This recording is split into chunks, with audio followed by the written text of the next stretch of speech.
Direto do plenário está de volta. Já vamos ao plenário do Supremo Tribunal Federal. Já a imagem dos ministros retornando, junto com representantes do Ministério Público, é claro, para a segunda parte da sessão plenária da tarde desta quinta-feira, já se encaminhando para o final. E, como sempre, acompanhando na íntegra, ao vivo, direto do plenário.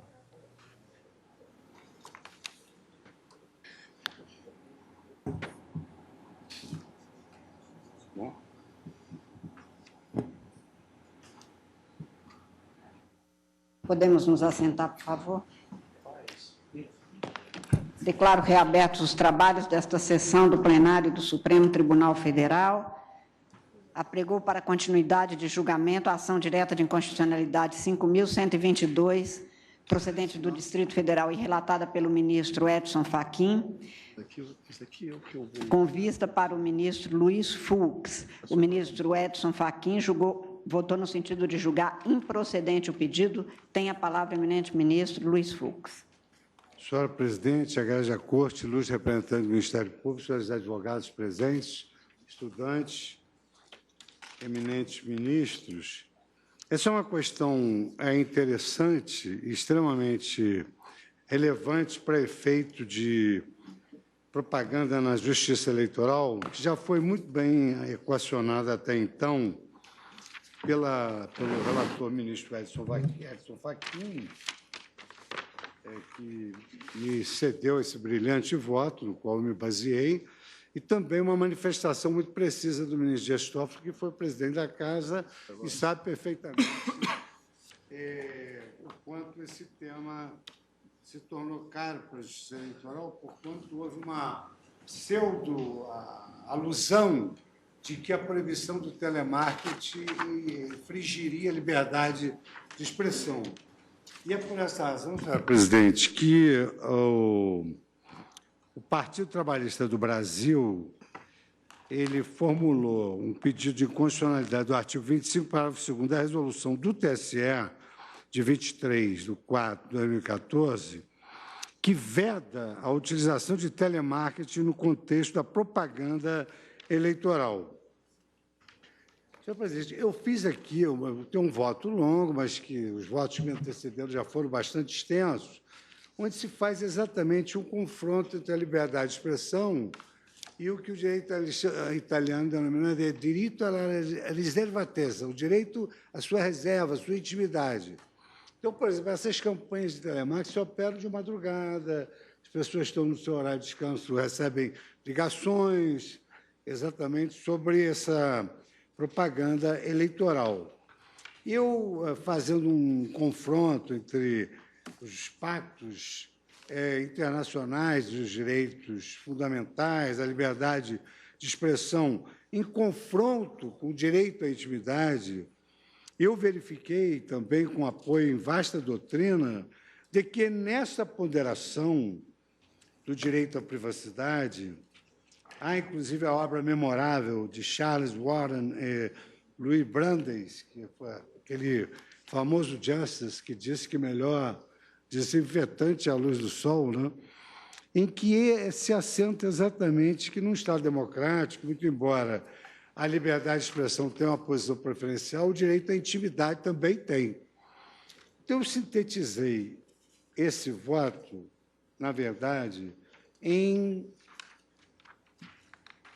15 itens, que eu acho que são suficientes para esclarecer a minha posição, acompanhando o eminente relator, no seguinte sentido. Primeiro, discutiu-se da impossibilidade de fazer controle concentrado de constitucionalidade de resoluções do TSE. Eu digo, as resoluções editadas pelo Tribunal Superior Eleitoral revelam-se aptas a figurar como objeto em sede de fiscalização abstrata de inconstitucionalidade, sempre que ostentarem generalidade, abstração, autonomia e impessoalidade. O artigo 25, parágrafo 2º da resolução do TSE, conquanto amparado pela regra inscrita no artigo 243, inciso 6º do Código Eleitoral, possui suficiente carga de independência para que possa ser impugnado de maneira autônoma, sem reproduzir literalmente a norma fundamento, conferindo-lhe, assim, especificidade inequivocamente inovadora. 3. a função normativa franqueada pelo ordenamento jurídico ao Tribunal Superior Eleitoral encontra limitações de 4 ordens. A material, impossibilidade de cuidar de temas gravados com reserva de lei complementar. Limitação lógica, impossibilidade de contrariar as leis que regulamentam.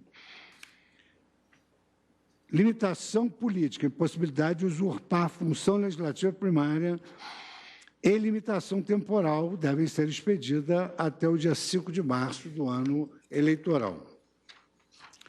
No caso, ao editar a Resolução 23.404, o TSE não extrapolou seu poder normativo, tampouco quaisquer daquelas limitações, mas, ao revés, disciplinou em minúcias e com estrita fidelidade o conteúdo básico do artigo 243 do Código Eleitoral, de ordem a explicitar o seu sentido e alcance para uma modalidade específica de publicidade política, a qual se exclui do rol de alternativas publicitárias aceitas para o pleito de 2014. A liberdade de expressão, posto proeminente no âmbito político eleitoral, se justifica por óbvias razões.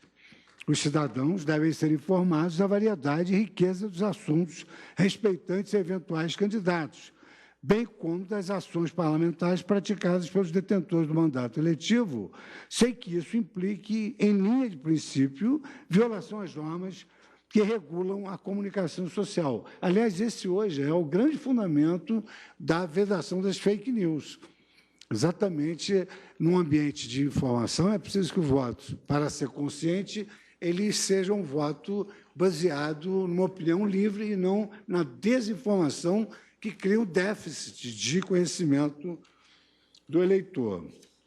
Então, continuo. A liberdade de expressão, a despeito de possuir uma preferred position nas democracias constitucionais contemporâneas, pode sofrer limitações, desde que razoáveis, proporcionais, e visem a prestigiar outros direitos e garantias de mesmo status justo fundamental, como, por exemplo, a vida privada e a intimidade.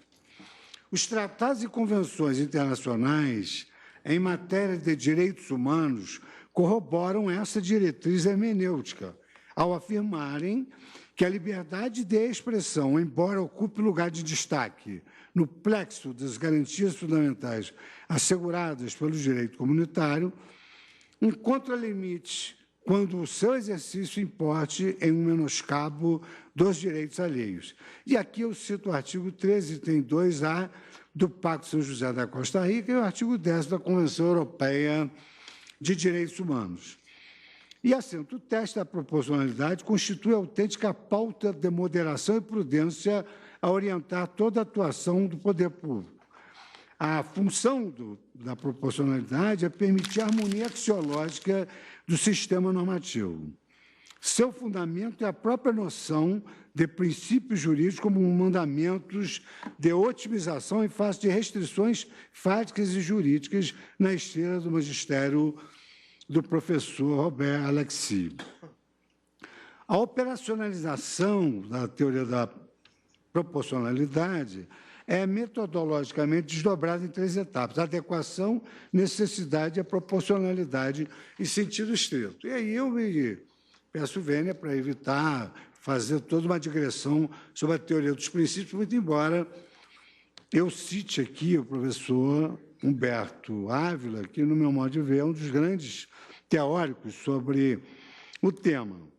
E digo que, no caso concreto, a medida plasmada no artigo 25, parágrafo 2º da resolução é apta a promover o fim a que se destina, isto é, salvaguardar a intimidade dos cidadãos.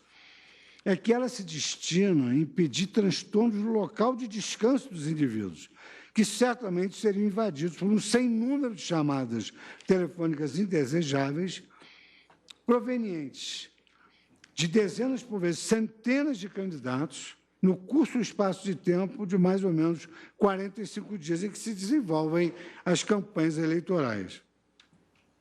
A necessidade ou exigibilidade da medida estatal espelha uma análise comparativa entre os meios alternativos e o fim perseguido, porque, pelo princípio da proporcionalidade, se afere se há necessidade desse tipo de publicidade ou se há outros meios de fazer a mesma publicidade. Quer-se, com isso, evitar qualquer excesso da intervenção estatal, interditando que o poder público se valha de termos mais gravosos quando existentes alternativas igualmente eficazes.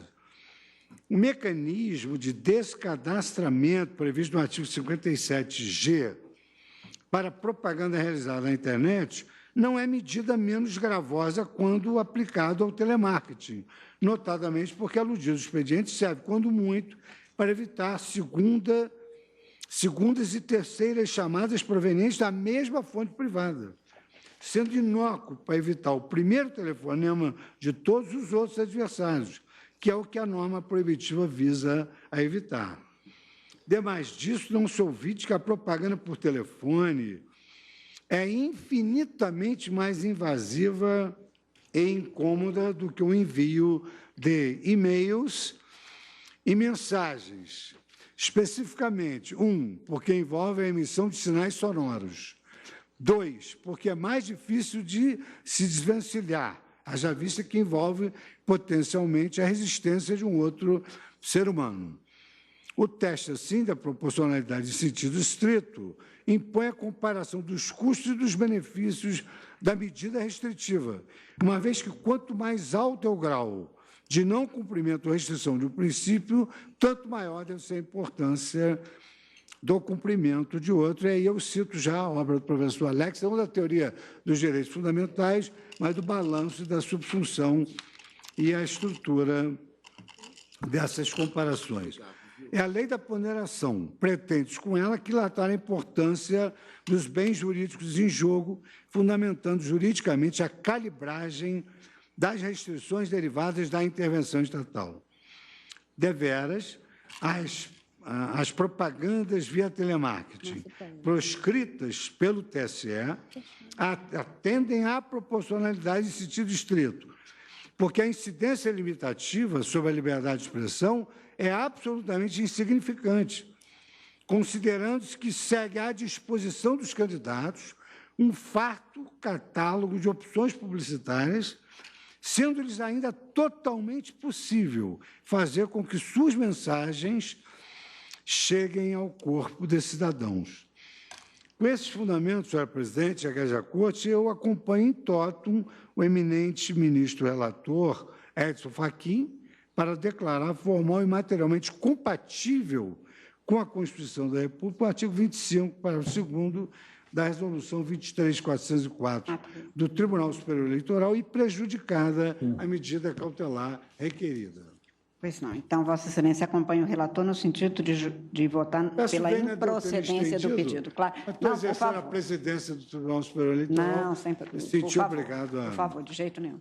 Ministro Alexandre de Moraes. Presidente, eu parabenizo inicialmente o ministro Fachin pelo voto, agora o ministro Fux, acompanho integralmente, uma vez que aqui o que existe é uma mera regulamentação da forma como vai ser exercida a propaganda, sem nenhum cerceamento à liberdade de informação, à propaganda política. Eu diria mais, o que há, e aqueles que já receberam ligação de telemarketing sabem, o que há uma invasão à privacidade, uma invasão à intimidade, desrespeito ao próprio sossego de terceiro. Se nem os candidatos querem se dar o trabalho de levar a informação ao eleitor contratando um telemarketing que é gravado, não se pode dizer que há qualquer cerceamento à liberdade política.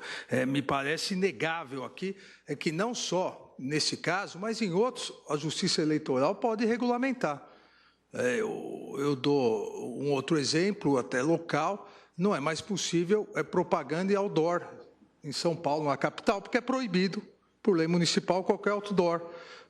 Isso não impede a propaganda eleitoral. A propaganda eleitoral deve ser realizada dentro das regras razoáveis, constitucionais para todos. E aqui eu vejo absoluta razoabilidade nessa disciplina. Acompanho o ministro Edson Fachin pela improcedência da ação.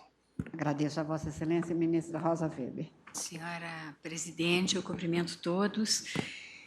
E Acompanho o eminente relator na rejeição às preliminares oferecidas, conheço da ação, reporto-me ao voto que proferi na ADI 5028, que dizia respeito também, como esta, a um dispositivo específico de resolução do Tribunal Superior Eleitoral, e especificamente quanto à eventual perda de objeto, eu reforço que, na verdade, esse dispositivo impugnado, ainda que a resolução diga respeito às eleições de 2014, foi repetido na resolução referente às eleições de 2016 e consta da resolução pertinente agora às eleições de 2018, ou seja, persiste o interesse no seu exame, não se trata de hipótese de prejudicialidade por perda de objeto. Então, acompanho o eminente relator e também o faço quanto ao mérito, declarando absolutamente constitucional, tanto da ótica formal quanto da ótica material, o dispositivo impugnado. E restando prejudicada a liminar a medida cautelar. Agradeço a Vossa Excelência, ministro Dias Toffoli. Senhora Presidente, também eu cumprimento o eminente relator pelo voto bastante aprofundado sobre o tema. Agora também o voto trazido pelo ministro Edson Fachin, os demais ministros que acompanharam, acompanho totalmente na improcedência da ação. Agradeço a Vossa Excelência, ministro Ricardo Lewandowski, ministro Marco Aurélio. Presidente, o simples fato de o tribunal admitir o controle concentrado de constitucionalidade sinaliza que o Tribunal Superior Eleitoral legislou. Ou seja, que o ato impugnado é um ato normativo abstrato autônomo. Fiquei vencido quando apreciamos no Tribunal Superior Eleitoral, a matéria. Vencido e não convencido. Porque base maior para mim, em termos de informação, em termos de comunicação, é o disposto no artigo 220 da Constituição Federal. A revelar de uma forma categórica,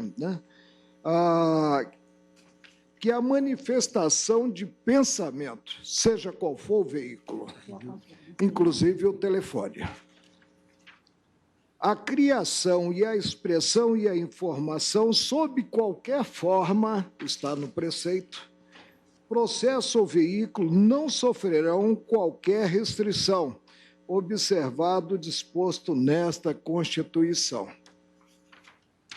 Todo ano, praticamente, em que há eleições, nós temos uma lei de regência aprovada pelo Congresso Nacional, aprovada pelos deputados federais, representantes do povo brasileiro, e pelos senadores, representantes dos estados. E não veio à baila, como costumo dizer, qualquer dispositivo proibindo essa espécie de propaganda.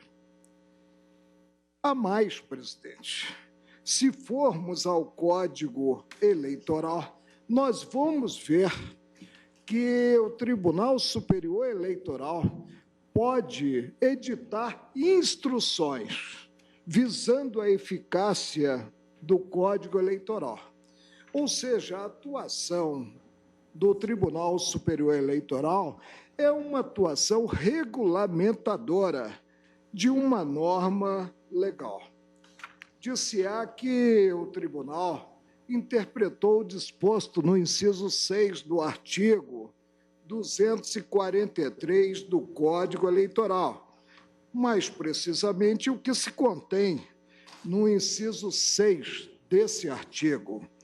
Não será tolerada propaganda que perturbe o sossego público com algazarra ou abuso de instrumentos sonoros ou sinais acústicos.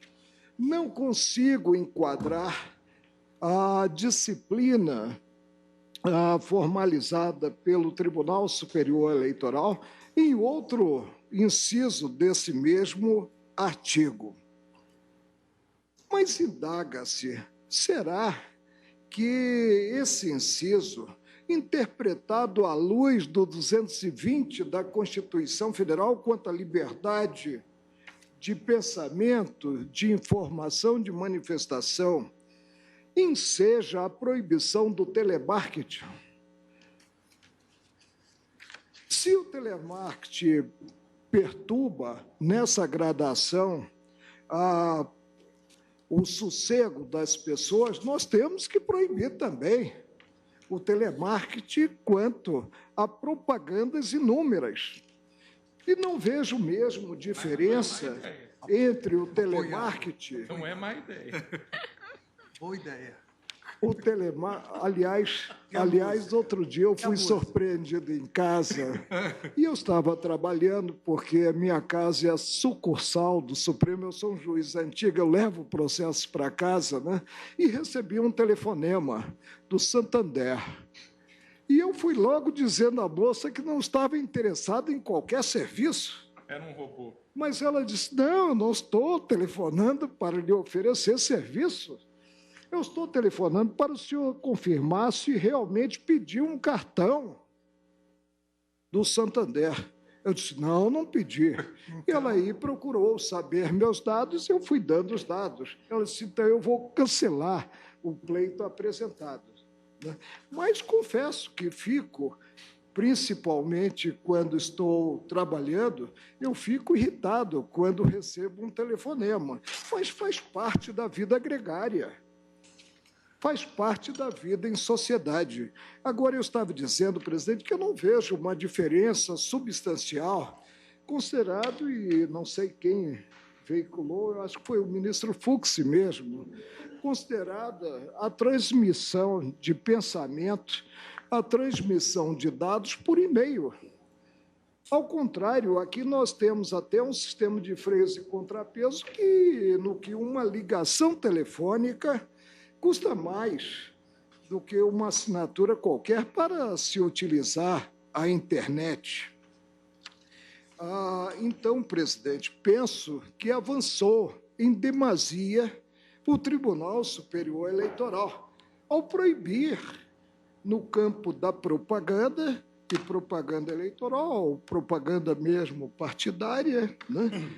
No caso, a eleitoral, ao proibir a utilização do telemarketing e, ao avançar, invadiu uma seara reservada em termos de normatização à União, já que nos vem do inciso 1 do artigo 21, se não me falha a memória, da Constituição Federal, que compete à União legislar sobre direito eleitoral. Firme nesse modo de pensar, que, a meu ver, homenageia a liberdade, não de ir e vir, mas a liberdade em sentido maior, eu peço vênia aos colegas para, rejeitando, nisso eu acompanho o ministro relator às preliminares, julgar procedente o pedido formulado na inicial, e aqui nós tivemos uma ação ajuizada pelo Partido Trabalhista do Brasil, o PT do B, né? É como voto.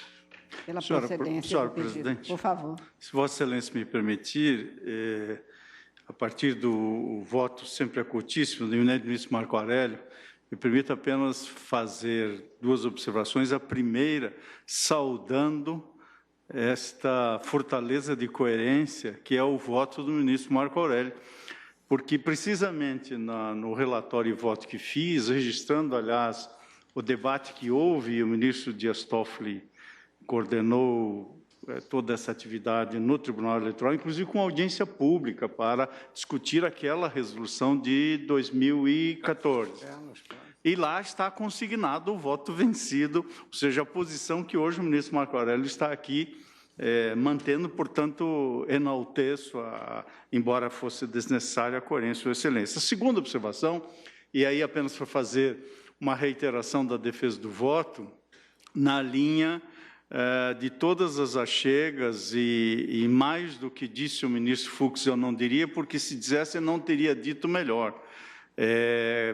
Pelo voto que Sua Excelência traz, voto visto, e nada obstante, apenas diria que o dispositivo do artigo 220 da Constituição, em relação ao qual, creio, nenhum juiz constitucional colocará qualquer vírgula ou senão, no sentido de garantir e assegurar que a manifestação do pensamento, criação, expressão e informação, sob qualquer forma, processo ou veículo, não sofrerão qualquer restrições ou qualquer restrição, mas a Constituição põe uma vírgula, observado o disposto nessa Constituição. E a própria Constituição, no capítulo dos direitos fundamentais, no inciso 10º do artigo 5º, prevê com nitidez solar que são invioláveis a intimidade, a vida privada. Portanto, há aqui um conjunto de circunstâncias que, em meu modo de ver, permite esta ordem de ideias e o que advém da resolução, sem que se trate de qualquer circunstância que diga respeito ao conteúdo ou à mensagem em si. É bem verdade que desde os anos 60, do clássico de Marshall McLuhan, segundo o qual o meio é a mensagem, se nós, obviamente, tomássemos essa percepção na sua literalidade, talvez entendêssemos que o próprio telemarketing corresponderia como meio a uma dada mensagem. Mas esse seria um outro debate. O que estamos a falar aqui é que não há e nem pode haver censura de conteúdo, em hipótese alguma. Trata-se apenas de uma restrição constitucionalmente assegurada quanto ao meio do qual se vale para proteger a intimidade e a vida privada. O voto vai nessa direção e apenas para reiterar e cumprimentando mais uma vez, nada obstante a divergência, mas cumprimentando o eminente ministro Marco Aurélio. Pois não. Só agregar também, o senhor. ministro Alexandre de Moraes fez questão de mostrar isso quando afirma que outros meios que veiculam em detrimento, né, digamos, da capacidade da pessoa também de fazer escolhas, também têm sido consideradas aceitas, mas... Só agregar também, senhora presidente, que o inciso 2 do artigo 244 do Código Eleitoral permite aos partidos e candidatos fazer funcionar das 14 às 22 horas, nos 3 meses que antecedem as eleições, alto-falantes ou amplificadores de voz nos locais referidos, assim como em veículos seus, ou à sua disposição em território nacional com observância da legislação comum. Ou seja, mesmo aquele carro de som que passa na rua, o Código Eleitoral tem uma limitação de horário. Como que nós poderíamos controlar isso? Como é que a Justiça Eleitoral poderia controlar isso no telefonema, no telemarketing? Seria impossível. Então, se aquilo que é feito em público já é limitado, aquilo que é feito na invasão da intimidade e da vida privada, a forciore muito mais. Pois não. Ministro Celso de Mello. Senhora presidente, o Código Eleitoral atribui à Justiça Eleitoral o exercício do poder normativo, que tem sido praticado em diversas situações pelo Tribunal Superior Eleitoral, observando sempre, como exige a jurisprudência desta Corte, os limites materiais estabelecidos na própria legislação e, em particular, no Código Eleitoral.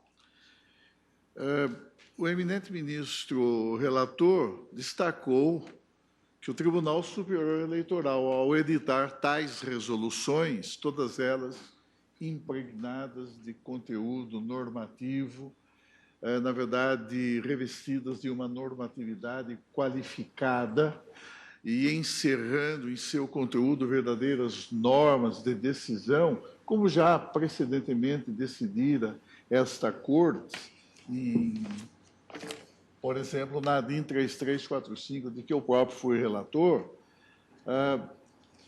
destacou que tais atos estatais revestem-se de idoneidade jurídica para efeito de controle abstrato de sua própria compatibilidade vertical com o texto da Constituição. E, sob esse aspecto, as resoluções do TSE, como esta de que se cuida, elas constituem verdadeiras res habeas para efeito de ativação da jurisdição constitucional em abstrato do Supremo Tribunal Federal.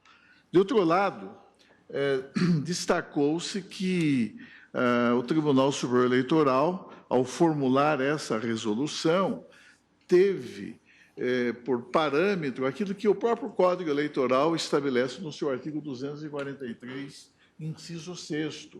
Mas, mais do que isto, objetivou-se com esse ato estatal emanado do Tribunal Superior Eleitoral, objetivou-se dar efetividade a pelo menos 2 cláusulas inscritas no texto da Constituição, basicamente no artigo 5º, que contém a Declaração Constitucional de Direitos.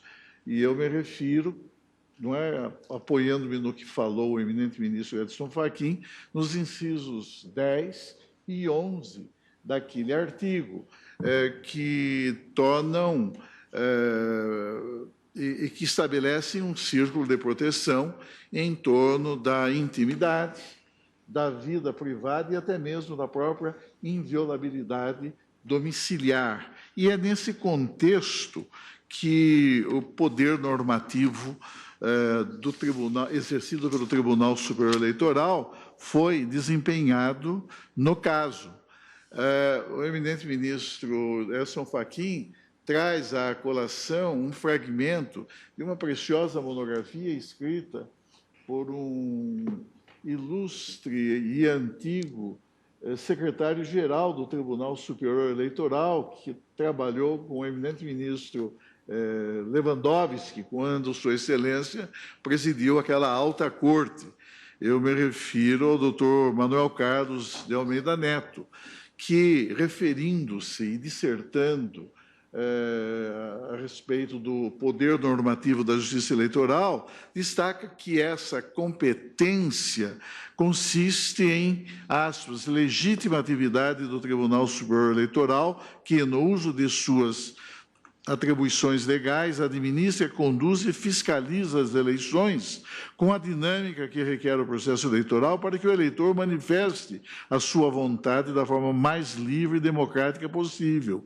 E essa, na verdade, traduz uma missão precípua que o próprio poder constituinte originário atribuiu, conferiu, confiou ao Tribunal Superior Eleitoral. Portanto, nós estamos aqui em face de uma resolução de conteúdo normativo, material e formalmente compatível com o texto da Constituição e que extrai a sua força diretamente do próprio texto de nossa lei fundamental e com particular destaque para o que estabelece o inciso 10 do artigo 5º.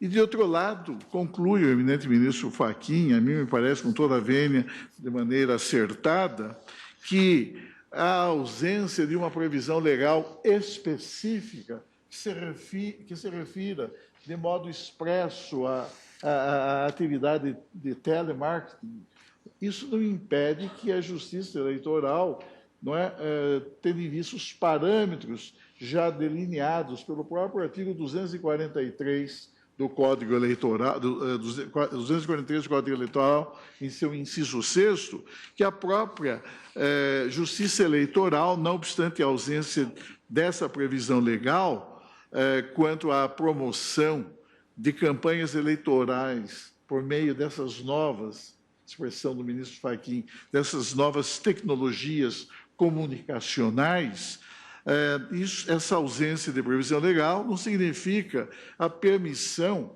para o uso indiscriminado, para o uso irrestrito de tais meios, sob pena de invasão da própria intimidade, que é um núcleo mais, eu diria, mais fechado do que aquele próprio conceito de privacidade, não é mesmo?